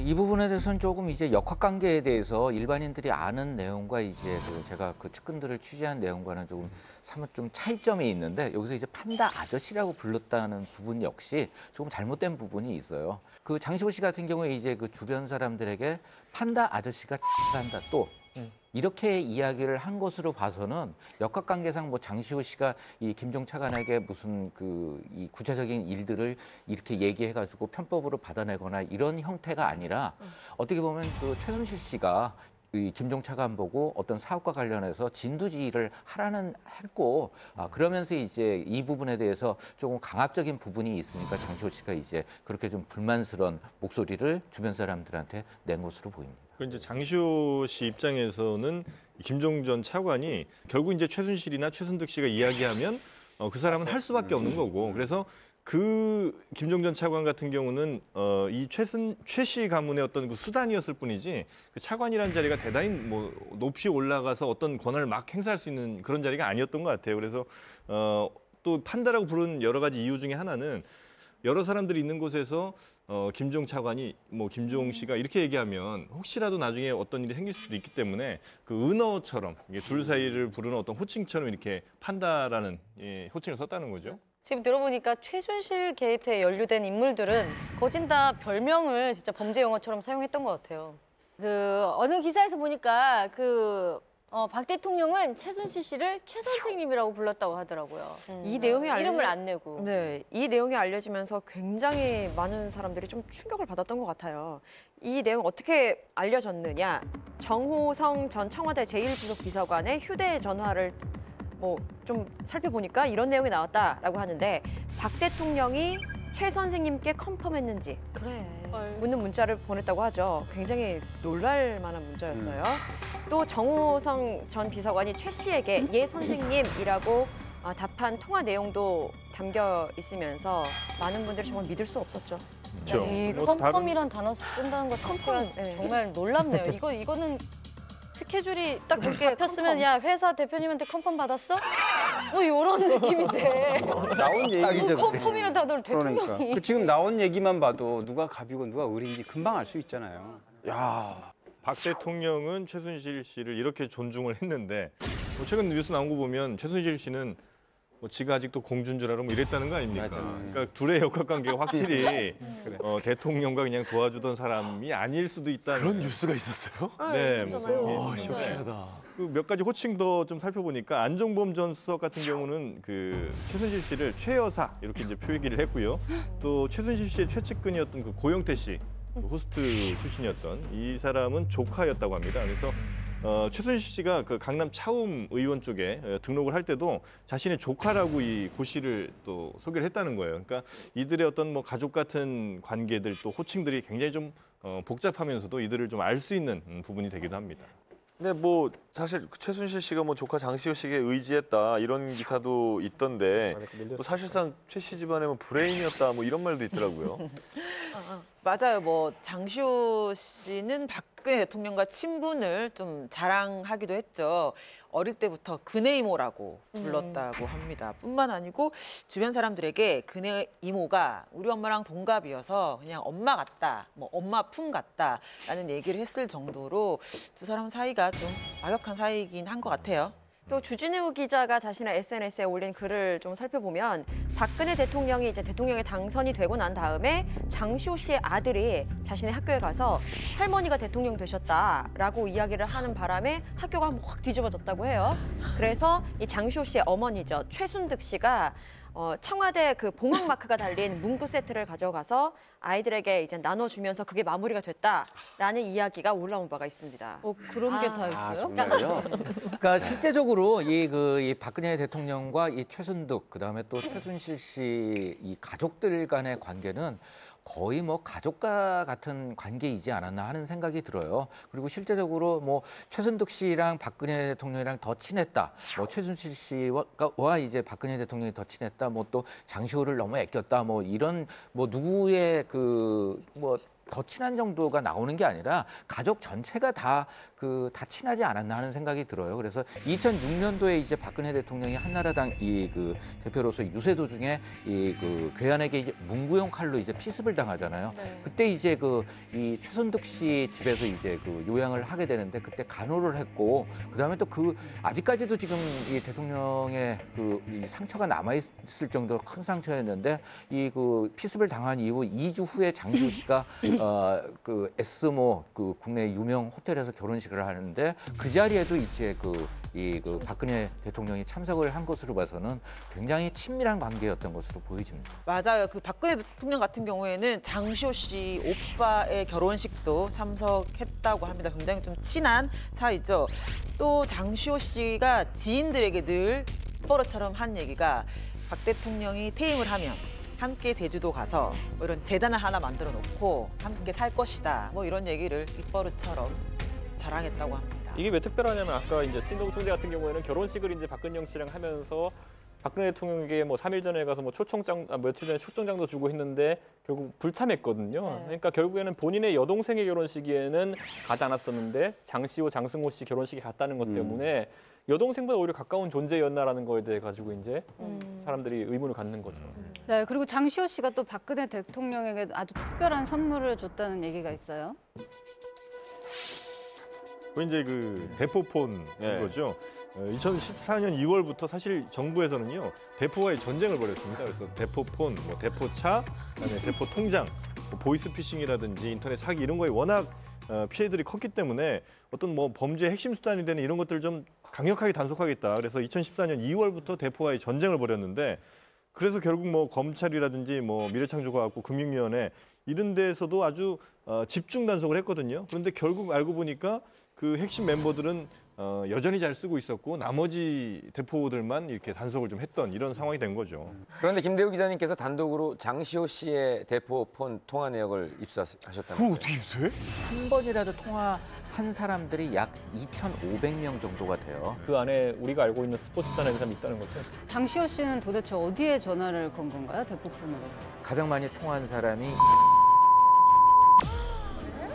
아니 오늘 재밌네. 물어보면 다 나오네요, 답이 그냥. 이거 사실이에요, 그러면? 그런데 김대우 기자님께서 단독으로 장시호 씨의 대포폰 통화 내역을 입수하셨다면서요? 그거 어떻게 입수해? 혹시 풍문에서 출연료 더 받으세요? 이렇게 열심히 하세요. 이런 거 얼마 단독으로 이런 걸? 부담스럽게 해.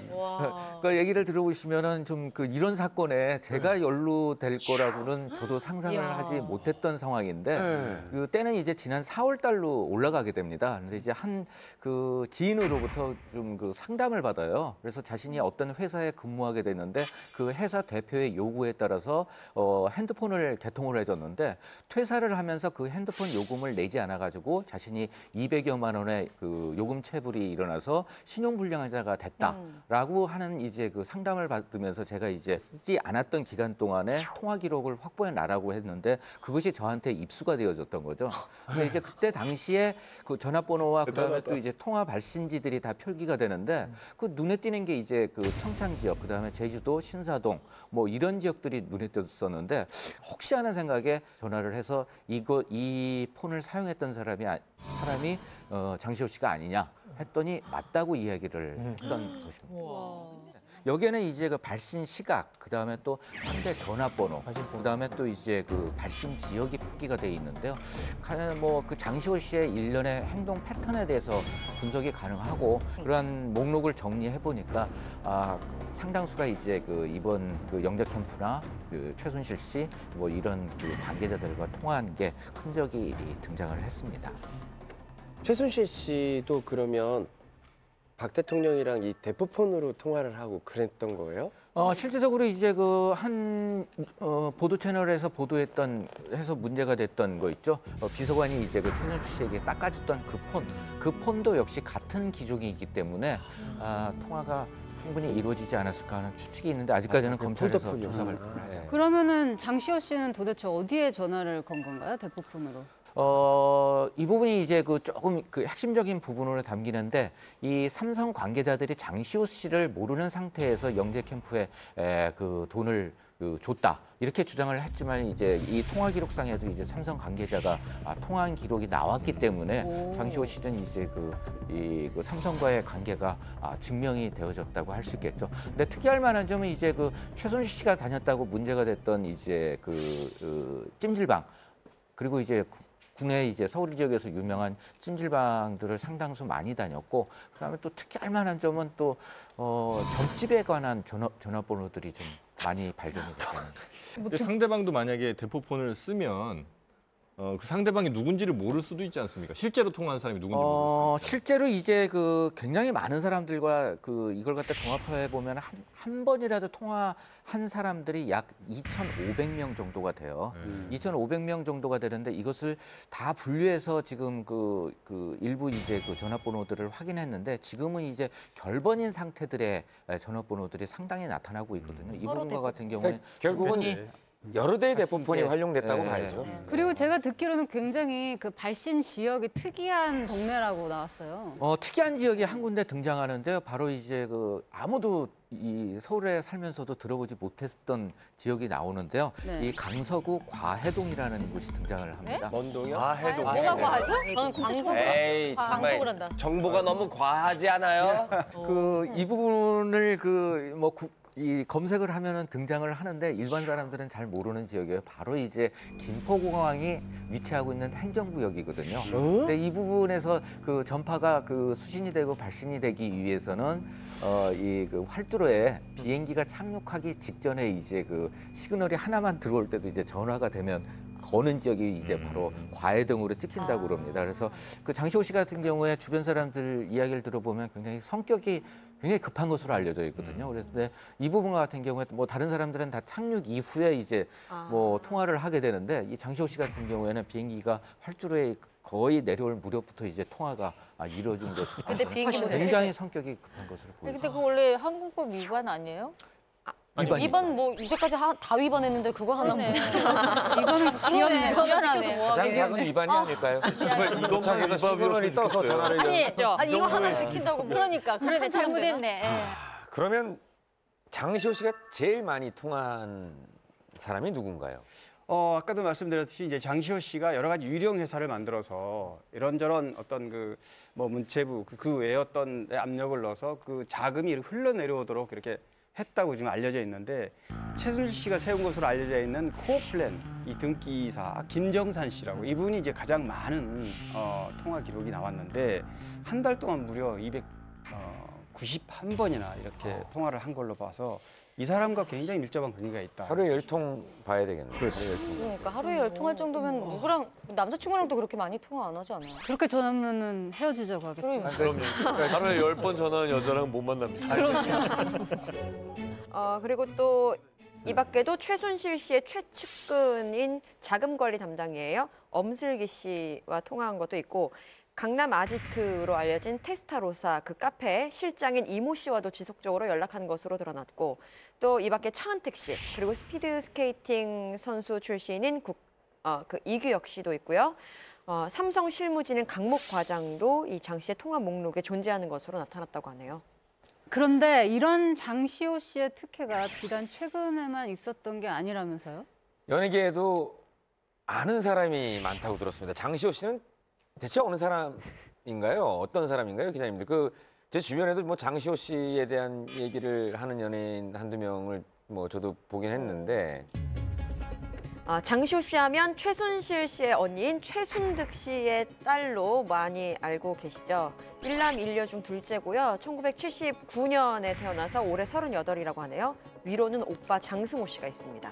그 장시호 씨는 이제 그 초등학교 시절 그다음에 또 중학교 시절부터 맺어온 인맥으로 인해서 연예계 인맥이 좀 다른 일반 사람들보다는 좀 화려한 편이라고 할 수 있겠죠. 한데 뭐 그 대부분 그 경제적인 능력 어떤 뭐 인간관계를 맺을 때 굉장히 그 허탕하게 돈을 잘 쓰기로 그다음에 또 이제 뭐 좀 불쌍한 사람들이 있을 때는 그 아낌없이 또 돈을 갖다 주기도 하고 그다음에 또 이제 돈 꿔주고서 안 받기도 하고 뭐 그런 스타일이었다고 합니다. 네.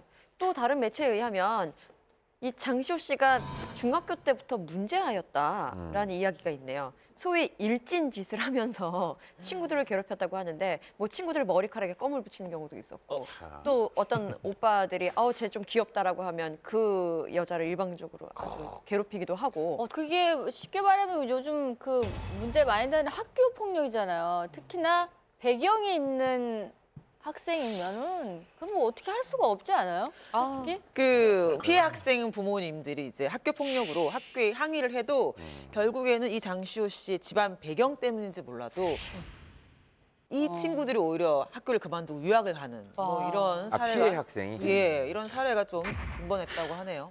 그런데 장시호 씨가 요즘 양갓집 교수라고 불린다면서요. 위에 들은 얘기로는 전혀 양갓집 교수하고는 관계가 없어 보이는데. 이거에 어디서 나왔냐면요. 저도 처음에 양갓집 교수라고 해서 무슨? 뭐 이렇게 했는데 고등학교 성적표를 공개가 됐는데 봤더니 양가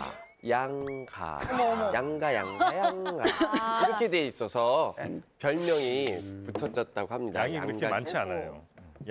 걔나마 가가가가가 이렇게 돼 있습니다. 양양 가가가가인가요? 그 장시호 씨가 이제 고등학교 시절에 굉장히 그 성적이 밑바닥이었던 거는 증명이 되는 것 같은데요. 그래서 뭐 언론에 보도된 건 1학년 1학기에 이제 등급별로 성적을 매겼는데 이제 17과목 중에서 14과목이 최하 등급인 가를 맞았고 그다음에 또 나머지 과목인 이제 교련, 그다음에 음악, 에서는 양을 맞았고 미술에서는 이제 미를 맞았는데 실제적으로 이제 그 장시호 씨가 나온 그 H 고등학교 같은 경우에 조금 이제 그 성적이 필요로 하는 학교였거든요. 하기 때문에 애초에 아예 이제 그 중학교 시절부터 이제 특기생으로 해서 이제 잘하지 않았나 하는 생각이 듭니다. 학급 석차도 53명 중에 1학기는 52등, 그리고 2학기는 53등이었다고 하고요. 전교 석차는 261명 중에서 1학기 때는 260등이었고 2학기에는 262명 중에 260등이었다고 나타났어요. 되게 궁금한 게 아니 이렇게 꼴찌를 면은 했지만 어찌됐든 거의 꼴찌인데 어떻게 연세대를 갔죠? 이거 정말 비리 아니에요? 최순득 씨 백을 혹시 썼나 싶기도 하고요. 그러니까 이제 1998년에 이 승마 특기생으로 가게 됩니다. 그래서 심지어는 성적 장학금까지 받았다고 해요. 예? 그러니까 장학금? 뭐 어떻게 대학을 가게 됐냐를 보면 지난 97년도에 제14회 대통령기 전국 승마 대회에서 마장마술이라고 그 말을 부리는 기술을 겨루는 경기가 있어요. 그 경기에서 고교 랭킹 공동 1위에 올랐고요. 그래서 98년도에 이 승마 특기생으로 연세대학교에 진학을 하게 되는데요. 이 마장마술이라는 경기 자체가 사실 심판이 좀 주관적으로 그거 평가하는 경기예요. 어떤 기술을 보여야 돼요, 대체적으로? 잘 몰라서. 이게 말 타고 이렇게 자세, 잡는 거 이런 게 어떤지. 그래서 선수보다 말이 더 중요해요.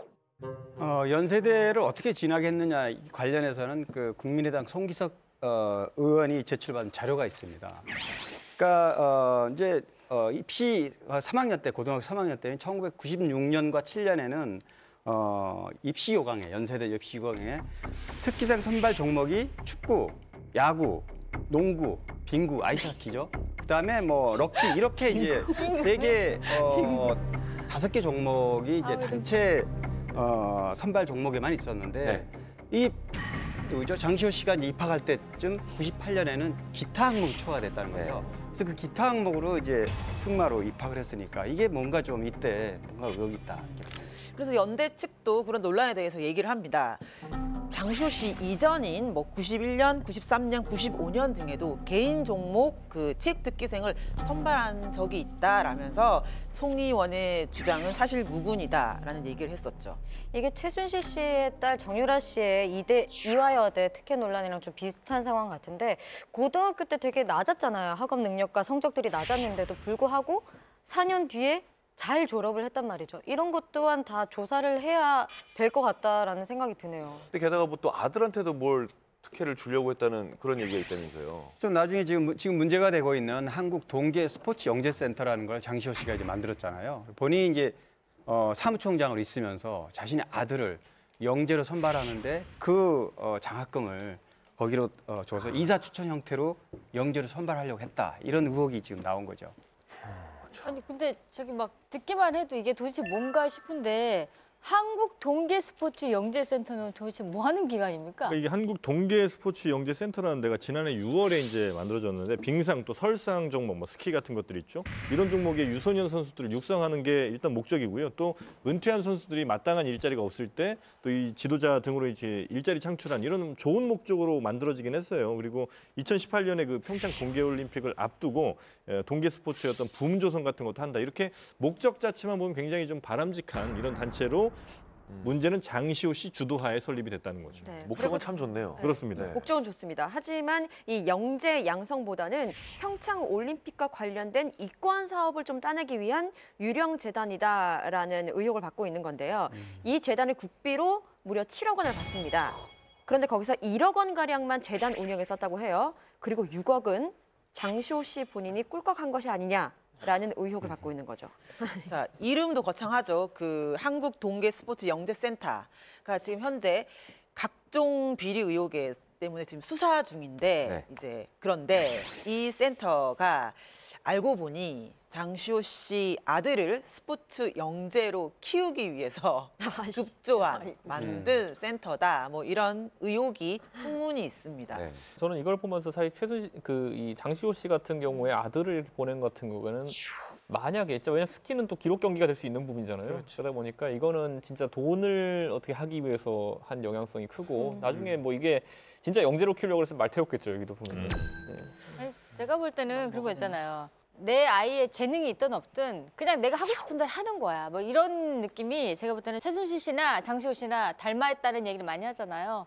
그런 부분에서 보면은 이유를 알 것 같아요. 정말 핏줄은 못 속이겠네요. 네. 여기서 이제 또 하나 놀라운 사실은 이 정부 그렇게 이제 신생회사에 돈 안 주는 정부가 화수분처럼 여기에는 많은 투자를 또 해줍니다. 장시호 씨 아들이 참가한 스키 캠프에 정부 예산이 투입이 되는데 여기에 무려 1억 9천만 원. 우와. 캠프 하는데? 참가비 후원금까지 합치면 총 비용이 한 3억 가까이. 그러니까 스키 캠프에만 3억 원 가까운 돈이 들어가게 됩니다. 그 훈련도 어마어마합니다. 그 캠프에서 뽑힌 어린 학생들이 훈련을 어떻게 하느냐 보니 지난 7, 8월에는 스키 타는 친구들은 뉴질랜드로 가고 쇼트트랙 하는 친구들은 일본으로 건너가서 훈련을 받습니다. 근데 그 비용 역시 어마어마합니다. 그 캠프에서 뽑힌 어린 학생들이 훈련을 어떻게 하느냐 보니 지난 7, 8월에는 스키 타는 친구들은 뉴질랜드로 가고 쇼트트랙 하는 친구들은 일본으로 건너가서 훈련을 받습니다. 근데 그 비용 역시 어마어마합니다. 얼마나? 그걸 비교를 좀 해보면 이게 뭔가 좀 특혜를 받았다는 의혹이 또 나오는데요. 일단 스키의 경우에 어린이 5명과 지도자 2명, 7명이 뉴질랜드로 44박을 다녀오는데 1억 6,500만 원이 들었습니다. 그게 이제 지원받았고요. 또 빙상 경우도 비슷합니다. 빙상도 8명의 어린이하고 지도자 4명, 12명이 19일 동안 다녀오는데 이것도 역시 1억 5천만 원 정도, 1억 한 4,800만 원 지원을 받는데 비교되는 게 하나 있어요. 뭐냐면 여긴 다 어린이 선수들이잖아요. 근데 이제 성인 국가대표 선수들이 무려 14명과 지도자 3명, 17명인데 숫자도 더 많죠.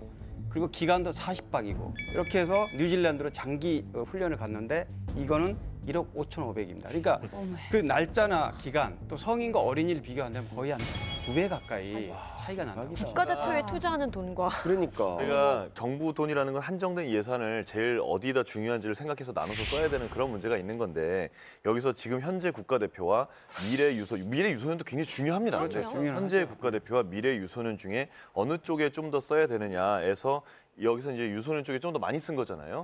근데 제가 올해 이 국가대표 전지훈련 얘기를 조금 들었는데 지금 스키협회에서도 동계올림픽이 우리나라에서 열리기 때문에 지금 선수들에게 굉장히 많은 투자를 하고 있습니다, 사실. 그럼에도 불구하고 제가 최근에 들은 어떤 그 풍문 같은 소문이 뭐 누가 좀 잘못해서 통역이 한 명 못 와서 영어를 잘하는 트레이너가 대신 통역 역할을 하기도 하고 뭐 그랬다는 얘기를 들은 적이 있어요. 그러면 거기에 충분한 돈이 안 갔다는 얘기잖아요. 그렇죠. 그런 걸 생각하면 되게 화나는 거죠. 실제적으로 이제 대한 빙상연맹에서도 이제 초등학생 꿈나무를 그 외국에 보내는 전지 훈련을 한 적이 없는 것으로 알려져서 그런 전례가 없었다는 것이죠.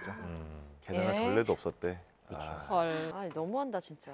그곳에 다녀온 어린아이들이 좋은 선생님을 만나서 배웠길 바라야 되는 마음밖에 없을 것 같습니다. 그런데 장시호 씨 아들의 선생이 이규혁 씨라는 말이 있습니다. 그러니까 내 아들을 아나운서 만들고 싶은데 한석준 씨를 선생으로 데려오는 거랑 비슷한 거죠.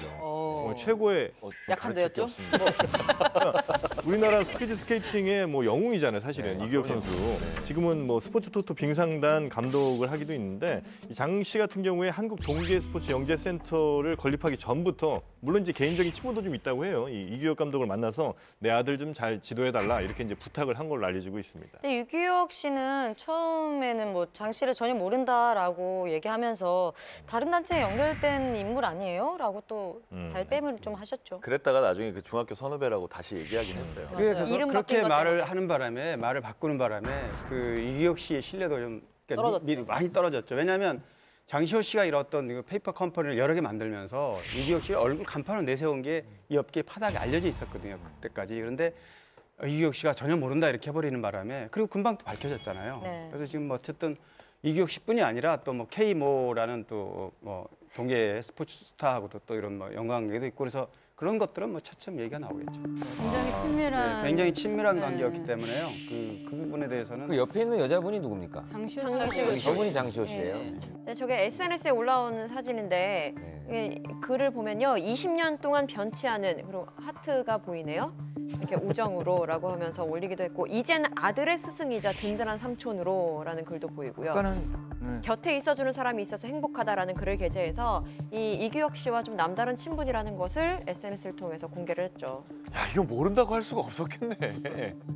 그러니까 상황을 종합해 보면 말이죠. 아들을 그 동계 스포츠 영재로 만들기 위해서 사실상 장 씨가 만든 한국 동계 영재 스포츠 센터에서 이규혁 감독을 선생님으로 두고 결국 국민 세금을 자기 돈처럼 맘대로 쓰고 이런 거죠. 이거 어디서 많이 본 얘기인데요, 이게. 어찌됐든 장시호 씨는 아들을 굉장히 극진하게 교육을 시켰던 것 같고, 이제 이 아들이 초등학교 들어갈 나이가 돼서 제주에 있는 국제학교로 보내서 본인도 직접 서귀포에 빌라를 구입해서 거기서 같이 거주하면서 아들 교육에 매진을 했는데, 뭐 작년에 전학을 다시 서울로 시켰죠. 그래서 서울에도 서울로 전학은 뭐 서울 아카데미 국제학교로 전학을 시켰습니다. 국제학교에 입학했다고 하는데 외국인 국적이어만 가능한 거 아닌가요? 그렇죠. 그 국제학교의 입학 조건이 외국인이거나 아니면 외국에서 3년 이상 살았던 내국인만 되거든요. 근데 보면 장씨 측근에 따르면 장씨가 아무래도 괌이나 뭐 이런 괌 사이판 이런 데서 아이를 원정 출산을 해서 이중 국적이 있지 않았을까, 이래서 입학을 하게 된 게 아닌가, 뭐 이런 얘기를 하더라고요. 그리고 중요한 거는 장시호 씨의 아들도 개명을 했다고 합니다. 아니, 그런데 사실 이혼 뒤에 자녀 양육을 도맡게 된 여성이 법원에 개명 허가 절차를 거쳐서 자신의 성을 전 남편이 아닌 본인의 성으로 바꾸는 경우가 있잖아요.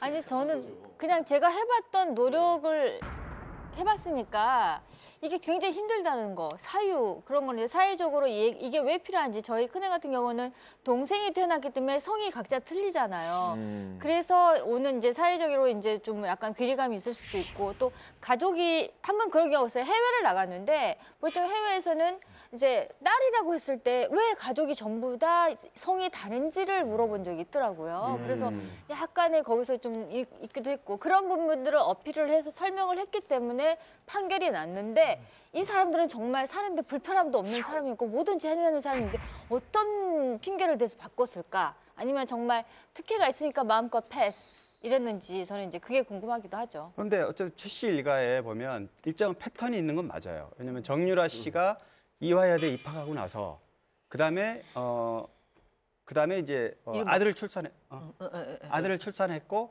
그다음에 이제 이름을 또 개명을 했단 말이죠.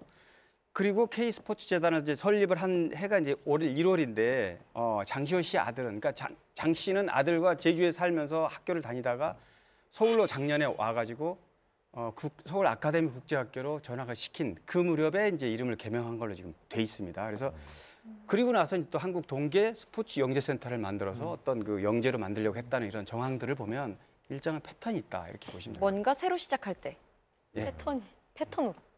그나저나 어린 시절부터 현재까지 장시호 씨가 누린 특혜가 그야말로 정말 어마어마하네요. 그러면 현재 구속 수감 중인 장시호 씨는 앞으로 어떤 처벌을 받게 될까요? 그러니까 앞으로 뭐 수사 과정을 봐야 되겠지만은 현재 혐의만 봤을 때도 사실상 조세를 거의 횡령한 거나 마찬가지니까, 업무상 횡령의 경우 횡령액이 5억 넘으면 이제 특가법, 특정경제가중처벌법이 적용되는데, 이건 뭐 3년부터 시작해가지고 20년, 30년까지 형량이 갈 수 있는 거기 때문에 지켜봐야 됩니다. 이게 영화면 어떤 장르인가요? 코미디, 공포물일 것 같은. 스릴러 코미디. 망한 일요.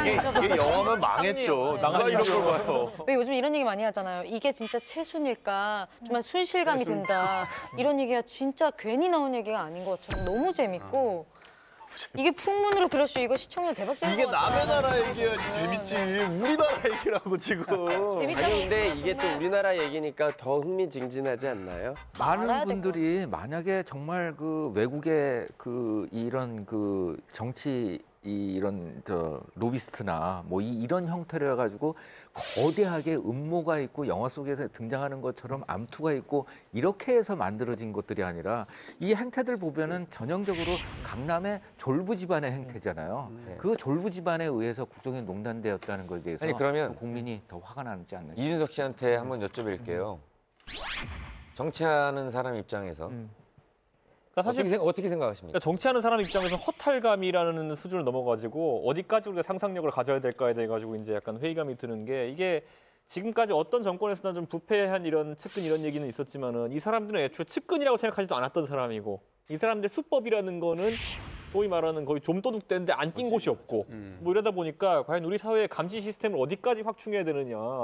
사실 많은 사람들이 안심하고 있었던 게 뭐냐면 박 대통령이 결혼 안 했으니까 측근 비리는 그래도 원천적으로 안 생기겠지라고 생각했는데 이거 엄청난 좀도둑대가 있는 거잖아요. 주변에 네. 측근 중에. 그러니까 우리가 어디까지 믿어야 되느냐. 우리가 이제 사람을 어디까지 믿어야 되느냐에 대해 가지고 약간 사회 신뢰가 무너졌다 이런 생각이 드는 거죠. 너무 충격이 크니까 그래서 지금 곽상원 변호사인가요? 지금 대통령을 상대로 위자료 청구 소송을 내겠다고 사람들 모으고 있어요. 그러니까 국민들이 너무 충격에 빠졌고 너무나 슬프기 때문에 이 슬픔에 대해서 보상을 받아야 되겠다. 그래서 국민들 지금 소송단 모아갖고 소송까지 지금 나서고 있습니다. 국민 그걸 어떻게 전체가 돈으로 환산해. 심리 치료를 받아야 될 것 같아. 제가 맞네요. 왠지 그 마음을 충분히 알 것 같습니다. 오늘 풍문쇼에서는 최순실 게이트가 미치는 파장이라는 주제로 함께 이야기해봤습니다. 오늘 저희가 준비한 풍문은 여기까지고요. 다음 시간엔 더 쇼킹하고 뜨거운 풍문으로 찾아뵙겠습니다. 감사합니다. 감사합니다. 감사합니다. 고맙습니다. 수고하셨습니다. 수고하셨습니다.